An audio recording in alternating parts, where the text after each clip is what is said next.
Di dalam kitab suci Al-Quran itu rangkaian urutan yang pertama itu basmalah dulu, kemudian hamdalah, ya kan gitu.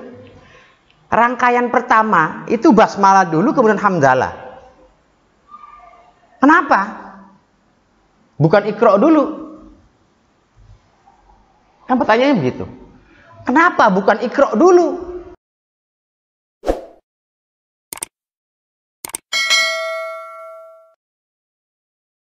Ala ba'dil masaili ngatasé sebagian pira-pira masalah fisiamin dalam puasa. Alati qad takhfa kang terkadang samar. Alal awami ngatasé wong awam terhadap orang awam ghaliban umume mustamiddina hale ngalap tetanggenan kabeh sapa awam ya, maksudnya kabeh ini sapa awam. Fawaidah ing pira-pira faidahe masail min kutubi ulama ina diambil dari pira-pira kitab ulama kita wa aslafin lan pira-pira wong salafe kita as-sholihin gambar soleh kabeh. Wa min afahi ba'di masahina saking pendapatnya sebagiannya guru-guru kita fiddini dalam agama.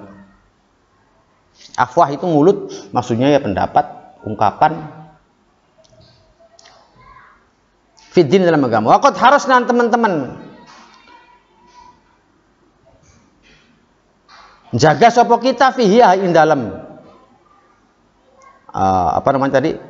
Fihi ing dalam masail ba'da kulli mas'alatin, setelah tiap-tiap masalah anak tuba ing nyenta nulis sapa kita ismal kitab ing aran kitab.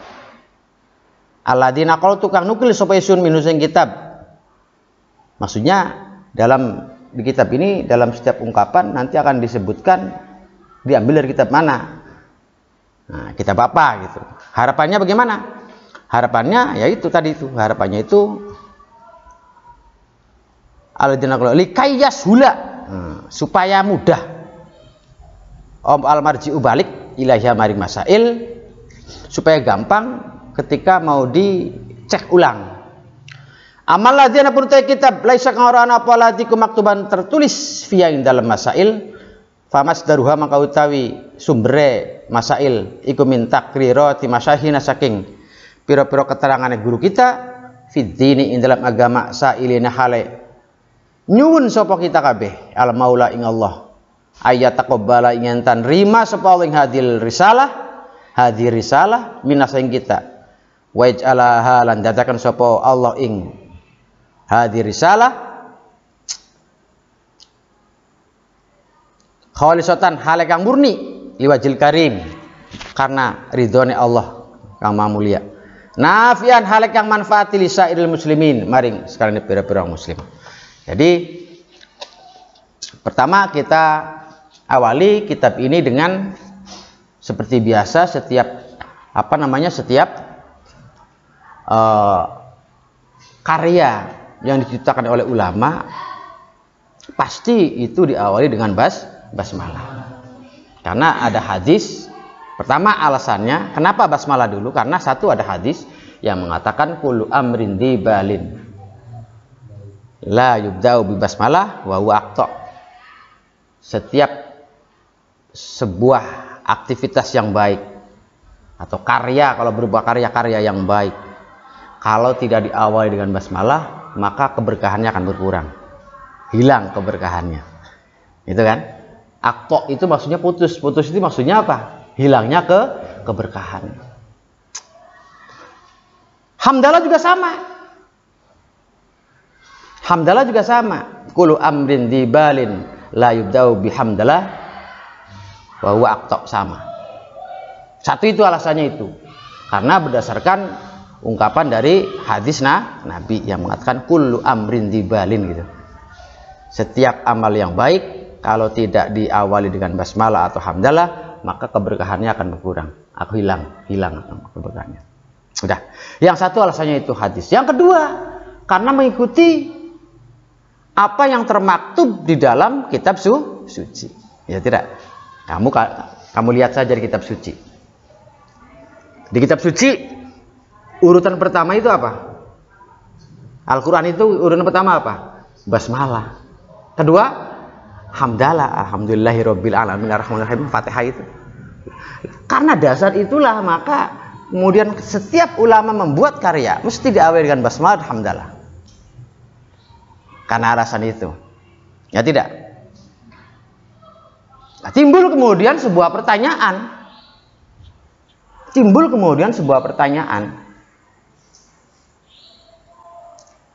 Di dalam kitab suci Al-Quran itu rangkaian urutan yang pertama itu basmalah dulu, kemudian hamdalah, ya kan gitu. Rangkaian pertama itu basmalah dulu, kemudian hamdalah. Kenapa? Bukan iqra dulu. Kan pertanyaannya begitu. Kenapa bukan iqra dulu? Kenapa kok iqra? Apa hubungannya iqra? Lah, iqra kan Al-Quran yang pertama diturunkan. Iqra bismi rabbikal ladzi khalaq. Itu kan yang pertama diturunkan. Kenapa bukan urutannya iqra dulu? Oh, begitu. Gini. Fase menurunkan Al-Quran dari Allah ke Nabi Muhammad dan diterima oleh Nabi Muhammad. Itu ada dua fase. Fase pertama itu adalah menurunkan dari Allah ke malaikat Jibril. Menurunkan dari Allah ke malaikat Jibril. Ya tidak? Sama dunia namanya. Jadi ada di sebuah tempat yang memang itu tempatnya para malaikat. Gitu. Bukan di singgasananya Allah. Jadi Allah ke malaikat Jibril, dari malaikat Jibril ke Nabi Muhammad. Itu fasenya. Nah, kemudian ketika Nabi Muhammad menerima ayat Quran dari Allah, ketika Nabi Muhammad, ulangi, ketika malaikat Jibril menerima Al-Quran dari Allah, itu bagaimana? Apakah berbentuk lembaran atau bagaimana? Oh, tidak. Jadi ulama ini kemudian beda pendapat. Ada yang berupa langsung pengertiannya saja. Ada mengatakan langsung berbentuk kalimah. Nah, yang jelas pokoknya malaikat Jibril ketika menerima ayat Quran dari Allah untuk disampaikan ke Nabi Muhammad itu semua. Ngerti kan? Semua dari ayat pertama sampai ayat terakhir. Itu. Ulangi. Malaikat Jibril ketika menerima ayat Al-Quran dari Allah itu semua dari ayat pertama sampai ayat terakhir. Lah, kemudian malaikat Jibril memberikan ayat Quran ini kepada Nabi Muhammad ayat per ayat. Ya tidak? Ayat per ayat. Disesuaikan dengan situasi dan kondisi. Enggak sekaligus. Jadi kalau malaikat Jibril menerima dari Allah sekaligus, kemudian malaikat Jibril disampaikan kepada Nabi Muhammad, tidak sekaligus. Bertahap. Ya kan? Udah, sampai sini paham? Lah, kemudian malaikat Jibril ketika menerima menerima Al-Quran dari Allah itu sekaligus dari ayat pertama sampai ayat terakhir. Ketika sekaligus kemudian ada urutannya mestinya kan gitu. Apa tidak berurutan? Tidak, berurutan. Dari mulai ayat pertama sampai ayat terakhir itu berurutan. Urutannya gimana? Lah, urutannya itu adalah urutan yang biasa Quran kita baca. Dimulai dari surat, diakhiri dengan surat An-Nas. Lah, makanya jawabannya Al-Quran yang sekarang urutannya Al-Fatihah dulu, kemudian Basmalah dulu, kemudian Al-Fatihah, diakhiri dengan surat An, itu berdasarkan urutan yang diterima oleh malaikat Jibril. Udah? Paham sampai sini? Paham sampai sini? Kemudian Nabi Muhammad menyampaikan malaikat Jibril menyampaikan kepada Nabi Muhammad itu ayat per ayat, bertahap, disesuaikan dengan situasi dan kondisi. Kebetulan yang pertama turun adalah surat Al-Iqra. Mudah sampai situ. Lah, segala puji kemudian Allah, zat yang mewujudkan segala sesuatu yang tadinya tidak ada menjadi ada, gitu kan? Sebagai bentuk kewahdaniannya Allah, keesaannya Allah terhadap orang-orang yang memiliki hati yang terhindar dari keruwetan, kekosongan, kemiskinan. Wasyar'a syar'an ikhtarahu li nafsihi wa anzala bi kita. Kemudian membuat semacam skema, membuat semacam aturan yang dijalankan oleh semua manusia, semua makhluk dengan melalui perantara Nabi Muhammad sebagai utusannya. Nabi Muhammad mengajak, menjalin, kemudian membimbing umat manusia menuju jalan yang memang sesuai dengan kehendaknya Allah. Itu sampai hari kiamat. Wa ba'du lil maratibil aliyah lam tazal tatabu fi tahsil. Setiap manusia yang hatinya bersih, yang hendak dan pengen mencapai tingkat kemuliaan yang tinggi, maka senantiasalah untuk belajar menggapai, belajar menuntut ilmu. Jadi nggak usah ngomong, Pin, kamu nggak usah balik, kamu nggak usah balik, nggak perlu, karena himmah besar kita dalam ta'allum itu seperti itu, nggak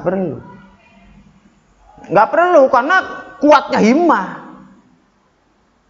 Kamu pulang nggak? Pulang lah, walaupun nggak larang silahkan saja, karena kamu punya tanah kelahiran. Makanya kalau di pondok-pondok lain itu ada istilah kayak di Lirboyo sendiri ada istilah tahunan, naun gitu kan. Apa artinya? Artinya pulangnya itu kalau belum 3 tahun, jangka 3 tahun dia nggak pulang. Itu ada yang seperti itu, 3 tahun nggak pulang, itu udah tekad. Apa ada beda? Oh, enak di rumah, ya tidak? Kumpul sama keluarga, ngariung dan seterusnya. Ya kan? Al-ajru biqadrit ta'ab. Imbalan itu mesti akan disesuaikan dengan susah. Hasil itu akan beda. Hasil itu pasti akan beda. Jaminan itu. Ya tidak? Jangan salah, Pin. Makanya gitu, wa min jumlatiha ma'rifatul furu' al-fiqhiyah. Makanya salah satu kategorinya itu adalah kita memperdalam ilmu fikih. Jadi nggak usah dipaksa, nggak usah dorong, nggak usah. Waktunya ngaji, kalau emang sudah ada aturan, Bang Wadon kamu ngaji, ya waktunya ngaji. Nggak usah didorong, nggak usah disuruh. Karena apa? Karena kebutuhan kita sama seperti kita makan. Apa kalau kita makan harus dorong-dorong? Enggak, karena lapar kita makan. Butuh asupan, ya tidak? Butuh asupan nutrisi, asupan makan. Enggak perlu disuruh, kita makan, waktunya makan. Nah itu, kita butuh asupan itu juga, asupan materi fikih. Maka enggak perlu disuruh. Ya memang mustasrayat, kecuali terkena kalau suruh makan, kalau makan harus suruh dulu gitu, beda gitu kan. Ajit kongkon manganku. Ya noya. Nah itulah li'anna bihatan. Kenapa? Karena di antara manfaat kita memperdalam ilmu fikih itu, kita bisa memilah itu adalah kekeliruan yang timbul dari syahwat syaitoniah. Itu fikih. Ini tahu, ini setan ini bener ini. Jadi kita paham. Lah, pahamnya kenapa? Bagaimana? Dari mana kita paham? Kita paham dari kemampuan kita mengolah fikih. Ya tidak, mengolah Banyak orang sekarang lagi usum ini. Terkesan apa? Sekarang itu terkesan seperti orang yang beriman, Islami dan seterusnya, sampai menghujat sana, menghujat sini. Kenapa? Karena kosongnya materi fikih.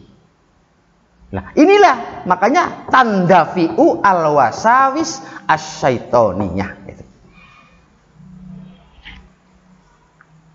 Wah, masjid tempat ibadah, masjid rumahnya Allah kan gitu.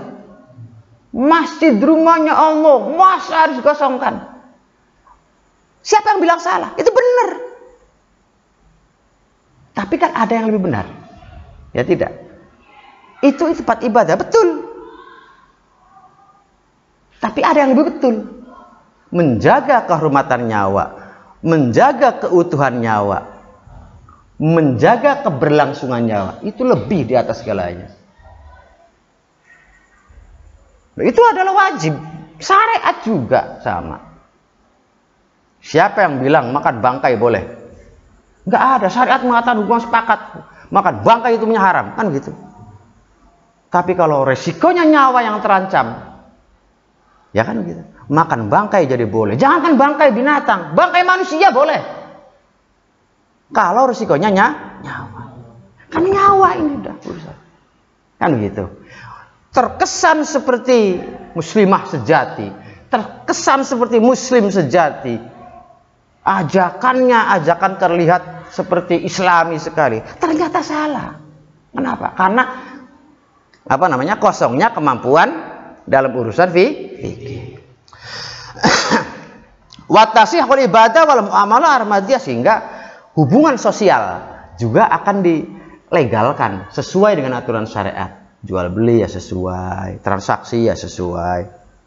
Wasaumu ahadu hadhil ibadah ad-diniyah allati farada. Puasa itu adalah salah satunya. Salah satu di antara yang disyariatkan oleh Allah melalui Nabi Muhammad untuk dilaksanakan oleh kita sebagai umatnya.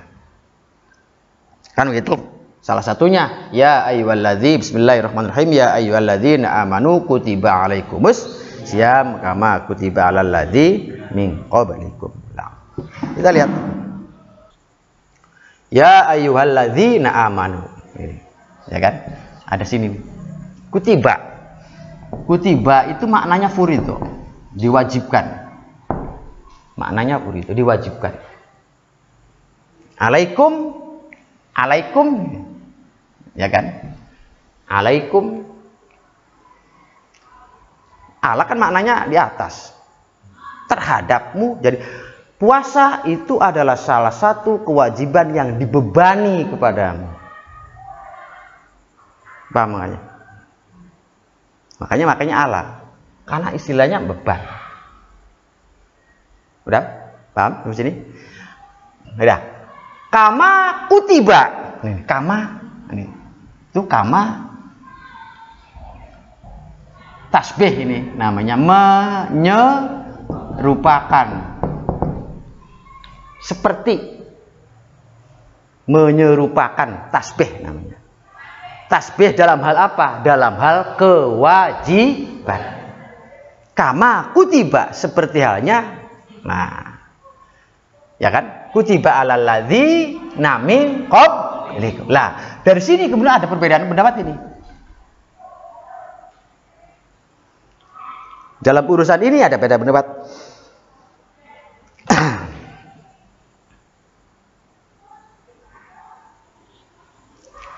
Satu adalah Imam Al-Alusi. Alusi buku berarti lawannya Al-Kasari, bukan. Al-Alusi lawannya Al-Kasari, bukan. Ini pengarang kitab tafsir Ruhul Ma'ani. Kemudian Imam Ibnu Abbas. Ya tidak, Imam Ibnu Abbas. Kemudian Imam As-Su'bi. Imam As-Su'bi. Yang pertama Imam Alusi. Min qablikum itu artinya apa? diwajibkan atasmu melakukan sebuah ibadah puasa seperti halnya kamu diwajibkan, seperti halnya diwajibkannya min orang-orang sebelum kamu itu siapa? Ini kan maksudnya ke Nabi Muhammad, ya tidak? Ayat ini maksudnya ke Nabi Muhammad. Berarti sebelum kamu itu kamunya maksudnya siapa? Nabi. Allah ngomong nih, contoh nih, Allah ngomong diwajibkan kepadamu Muhammad, gitu loh. Ngerti? Jadi sebelum Nabi Muhammad, lah siapa? Lah, kalau kata Imam Al-Alusi itu adalah apa namanya? Kalau Imam Al-Alusi adalah min Adam hatal Adam, min Adam hatal an, min Adam hatal an, minal Adam hatal an. Sebelummu siapa? Ya dari mulai Nabi Adam sampai terakhir hari kiamat. Ya tidak? Nah, kemudian yang kedua, Imam Ibnu Abbas, seperti halnya diwajibkannya orang-orang sebelummu. Maksudnya sebelummu siapa? Itu kata Ibnu Abbas ahlul kitab. Ahlul kitab orang-orang Yahudi gitu tuh. Karena mereka juga punya puasa. Kalau Imam Subi tidak, maksudnya sebelummu siapa? Imam Nasrani, An-Nasoro. Orang Kristen puasa, ada puasa ya. Cuma kan puasa itu rong bulan, ngono lho. Bayangkan bae lamun kaya kowe, rong bulan.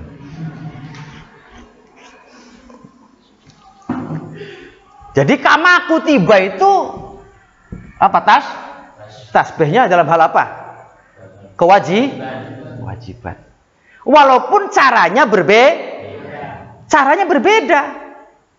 Umatnya Nabi Muhammad mengerjakan puasa dari mulai 1 Ramadan sampai 30 Ramadan. Kan begitu? Umat terdahulu puasanya cuma 3 hari. Terus 3 hari. 13, 14, 15. Ya kan? Kemudian hukum kewajiban puasa 3 hari itu dinasah namanya. Di apa? Digugurkan. Kewajibannya diganti dengan Ramadan yang 30 hari. Ngerti gak maksudnya? Maka sekarang hukum kewajiban yang dalam sebulan 3 kali itu sekarang untuk umatnya Nabi Muhammad dihukumi di Quratul Uyun kan sunnah 13, 14, 15 sunnah. Itu asalnya wajib untuk umat Nabi terdahulu. Caranya seperti beda cara, tapi sama dihukumi makanya tasbih penyerupaannya itu dalam hal kewajibannya. Sama-sama wajib ke Muhammad. Kamu sekarang dan umat-umatmu wajib mengerjakan puasa Ramadan ya. Nah, libat gampangnya ngomong. Sama seperti orang-orang yang dulu itu wajib juga. Tapi beda, walaupun beda caranya beda. Kalau umat dulu 3 hari. Ya sholat 5 waktu juga beda kan. Umat dulu ada yang mengatakan ada yang pagi doang, ada yang pagi sore. Lah enak banget. Enak banget ya. Enggak apa? Enggak sehari 5 kah? Enak mana berarti? 2 kali. Tapi segala sesuatu ada risikonya. Sekali melanggar itu adabnya turun. Oh ya rezeki wis modal badi lah wake. Maafin. Ya tidak. Kelewat maning. Wow, sikile sengkle siji. Kelewat maning sengkle lagi yang satunya. Lagi mana? Bisa-bisa merangkang rezeki. Kan begitu. Akhirnya enak mana? Ya, enak sekarang 5 kali. Kenapa? Karena kita beruntung terlahir sebagai umatnya Nabi Muhammad. Kita beruntung harus. Apapun bagaimanapun kita mendapat keringanan. Masya Allah. Saking emannya Gusti Allah Nabi Muhammad, umatnya juga ikut dieman.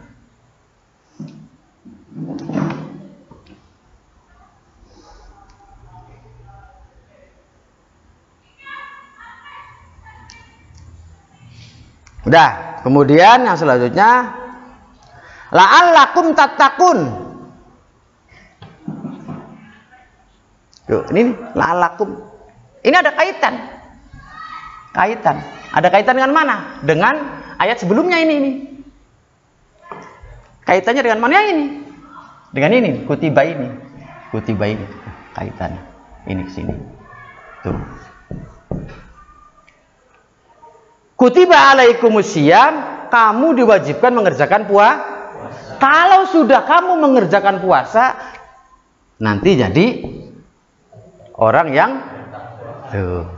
Jadi salah satu ciri-ciri orang itu bertakwa itu adalah mengerjakan puasa Ramadan.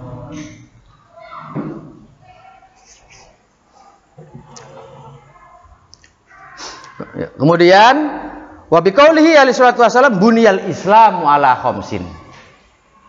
Ya enggak ketulis, lupa, kelewat ya. Buniyal islamu ala khamsin. Ada hadisnya itu di sini buniyal islamu ala khamsin tuh. Bunia ini. Bunia itu artinya dibangun. Kenapa Islam diidentikan seperti bangunan? Iya, kan ada pondasi. Ya tidak, karena syariat juga terbentuk dari beberapa pondasi. Pondasinya ada 5 Islam itu. Ala khamsin. Ala ini ada alanya ya. Kelewat. Bunyal islamu ala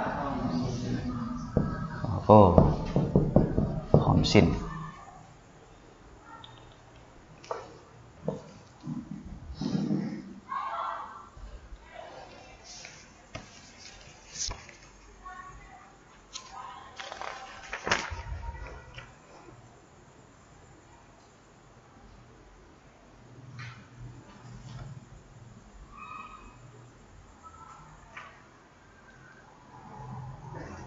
Udah. Huruf jar walaupun makainya ala, tapi maknanya ba. Pondasi Islam itu ada 5, disertai dengan 5. Bukan ala khamsin ala, berarti kalau ala berarti bukan bagian, ini bagian. Makanya bikhamsin. Pertama syahadatu an, ya kan? Syahadatu an. Syahadatu an. Pertama adalah syahadatu an. Pondasi Islam itu adalah yang pertama itu harus mengimani dulu. Syahadatu an la ilaha illallah wa anna muhammadar rasulullah. Harus mengimani dulu. Ya tidak, karena itu adalah rukunnya Islam. Ya tidak, rukunnya Kenapa rukunnya Islam? Nah begini aja, gampang gini aja. Presiden Amerika siapa sih orangnya? Trump harap sholat, sah beli sholatnya, ya nggak sah. Dia bisa sah sholatnya kalau beriman, kan begitu? Ya tidak. Makanya pondasi Islam yang pertama dia harus beriman dulu, mengakui Allah sebagai Tuhan, mengakui Nabi Muhammad sebagai harus itu. Udah, paham sampai sini? Pondasi yang pertama adalah harus iman. Kenapa iman diletakkan pertama? Kan begitu pertanyaannya. Rukun Islam yang pertama adalah membaca 2 kalimat alias beriman. Kenapa?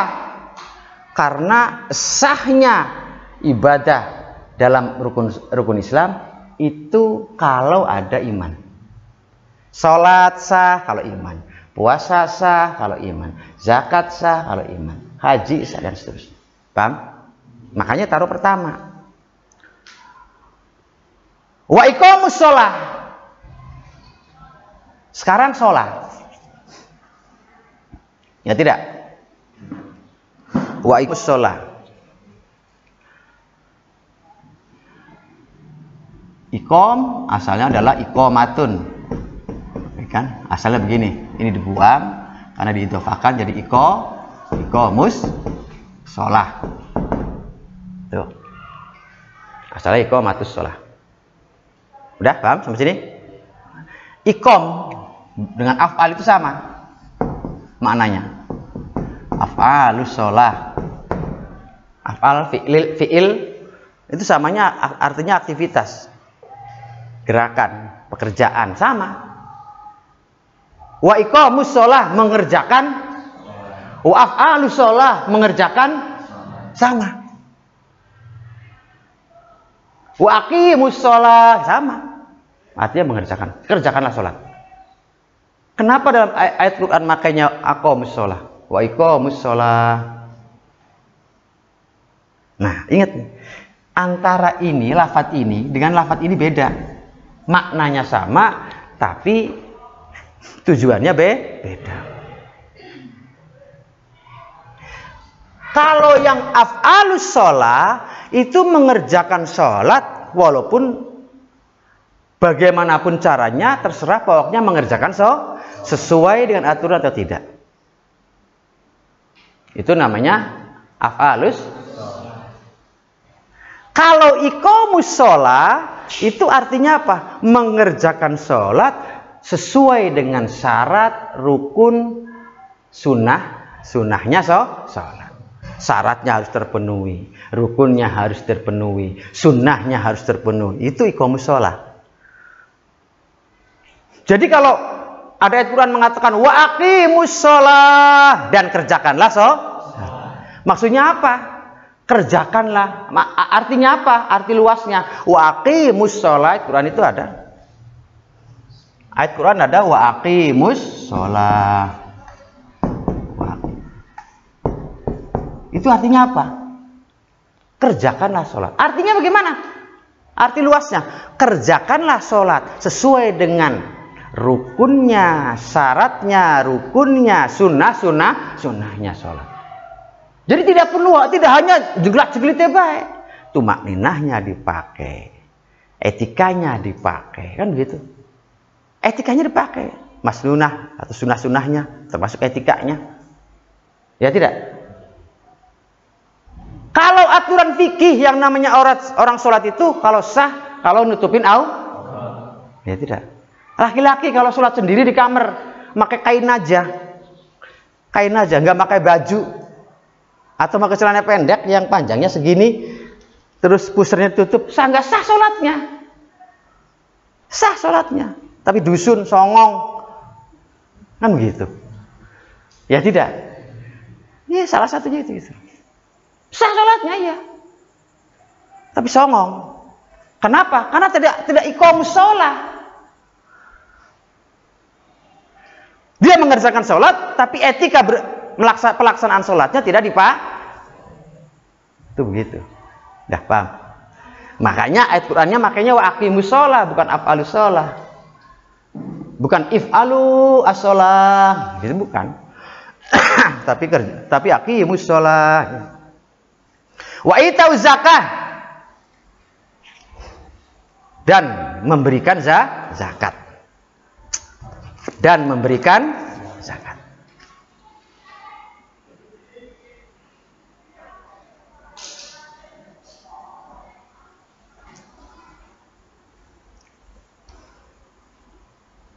Kenapa zakat lebih didahulukan? Kenapa zakat lebih didahulukan?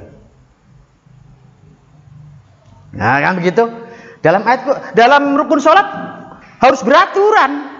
Rukun sholat, rukun Islam ya, bukan rukun sholat. Rukun Islam itu penyebutannya harus beraturan, harus berurut. Rukun Islam ada 5. Yang pertama adalah mengucapkan 2 kalimat syahadat. Yang kedua adalah mengerjakan Yang ketiga adalah menunaikan zakat. Itu berurut, nggak boleh kesimpang siur, nggak boleh. Kenapa? Zakat urutannya nomor 3 karena dilihat dari manfaatnya zakat. Zakat manfaatnya itu adalah tidak hanya untuk pribadi, juga dirasakan oleh orang lain. Nggak ada zakat buat diri sendiri. Zakat nggak sejen, kan begitu. Kalau puasa kan buat diri sendiri. Tidak ada keterkaitannya antara puasa dengan orang lain, dengan sendiri, kan begitu. Kalau zakat kan 2. Kita menunaikan zakat dapat pahala zakat. Orang lain ketika kita zakat mendapatkan apa? Mendapatkan pemberian zakat tadi berupa beras atau uang, kan begitu. Ya kan? Itu dirasakan. Oleh karena pelaksanaan zakat itu manfaatnya bisa menyeluruh ke semua aspek, ke orang lain, maka zakat nomor 3. Dilihat dari manfaatnya. Udah paham? Yang kedua, yang selanjutnya bukan kedua. Yang selanjutnya adalah rukun Islam yang keempat ada apa?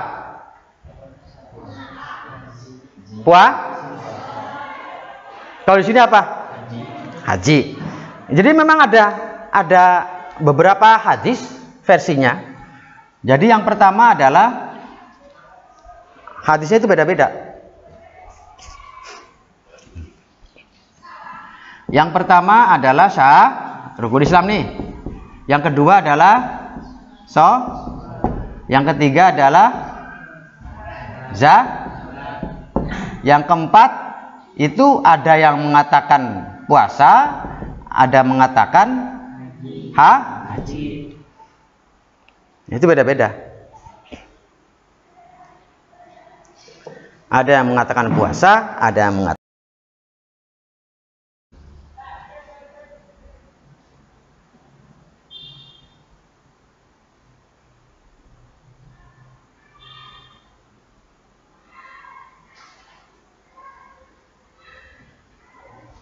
Jadi alasannya kenapa zakat didahulukan dibanding puasa atau haji?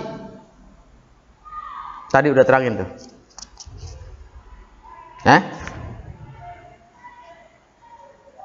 Alasannya apa? Karena manfaatnya dilihat dari segi manfaat.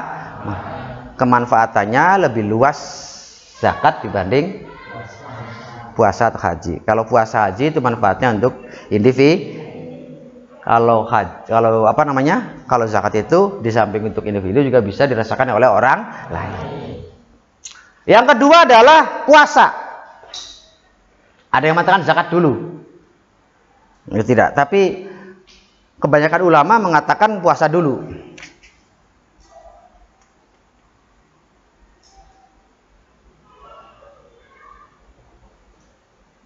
Di sini haji dulu ya? Iya.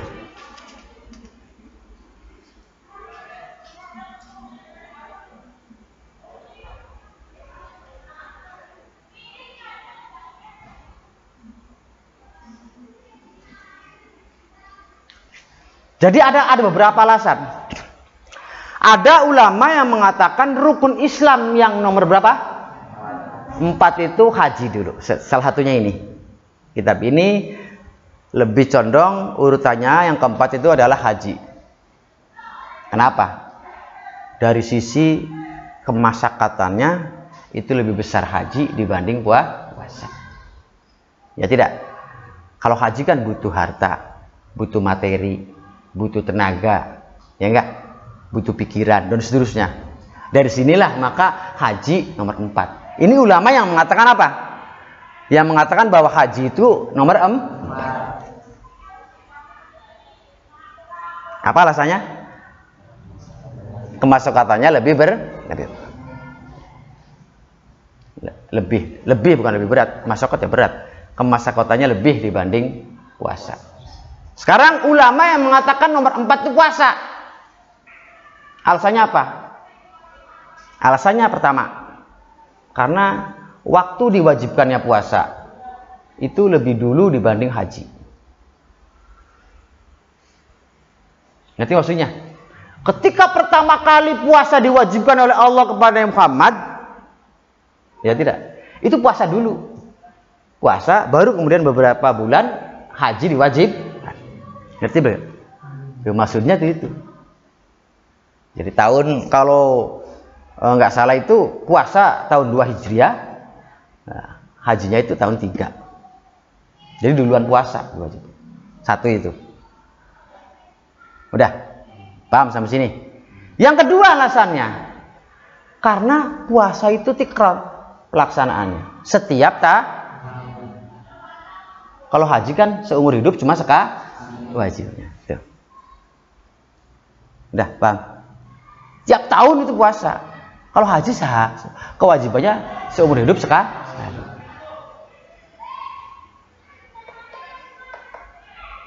Udah. Itu makanya ulama kebanyakan mendahulukan puasa dibanding haji.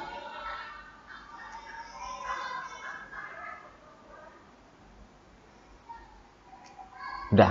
Yang selanjutnya alasan lagi nih. Alasannya lebih banyak puasa.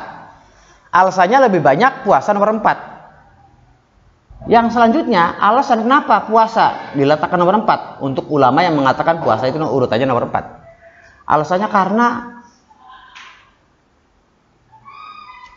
karena arah kewajibannya itu lebih menyeluruh dibanding haji.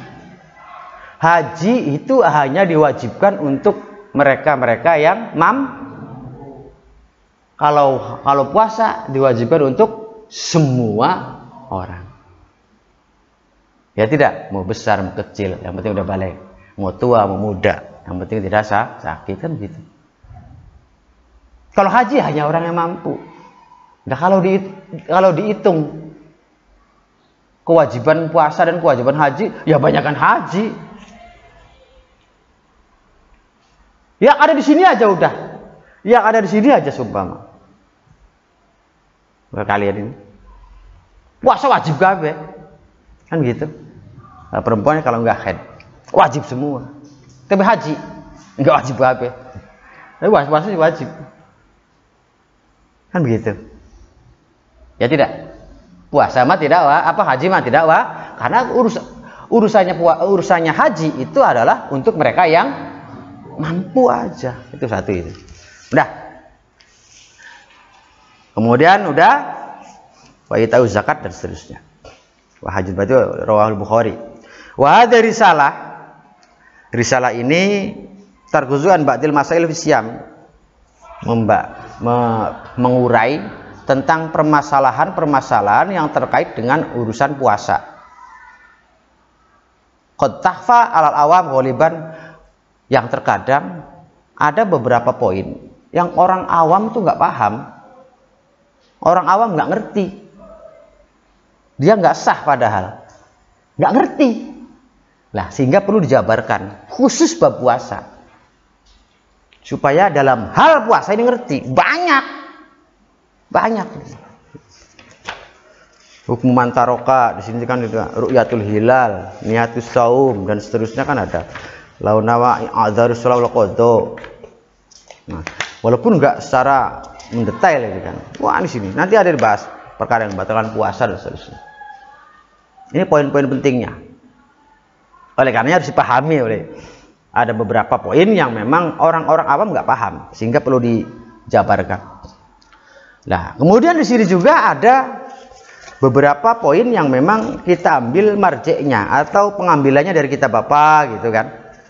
Pengambilannya dari kitab Bapak. Kenapa maksudnya? Maksudnya barangkali mau menelusuri apa benar itu, kalau di sini ada al-i'anah dalam burungnya. Ini maksudnya apa? Kalau pengen membuktikan tinggal baca i'anahnya. Jadi kitab ini adalah rangkuman dari beberapa kitab yang khusus membahas tentang masalah puasa. Ini kitab ini.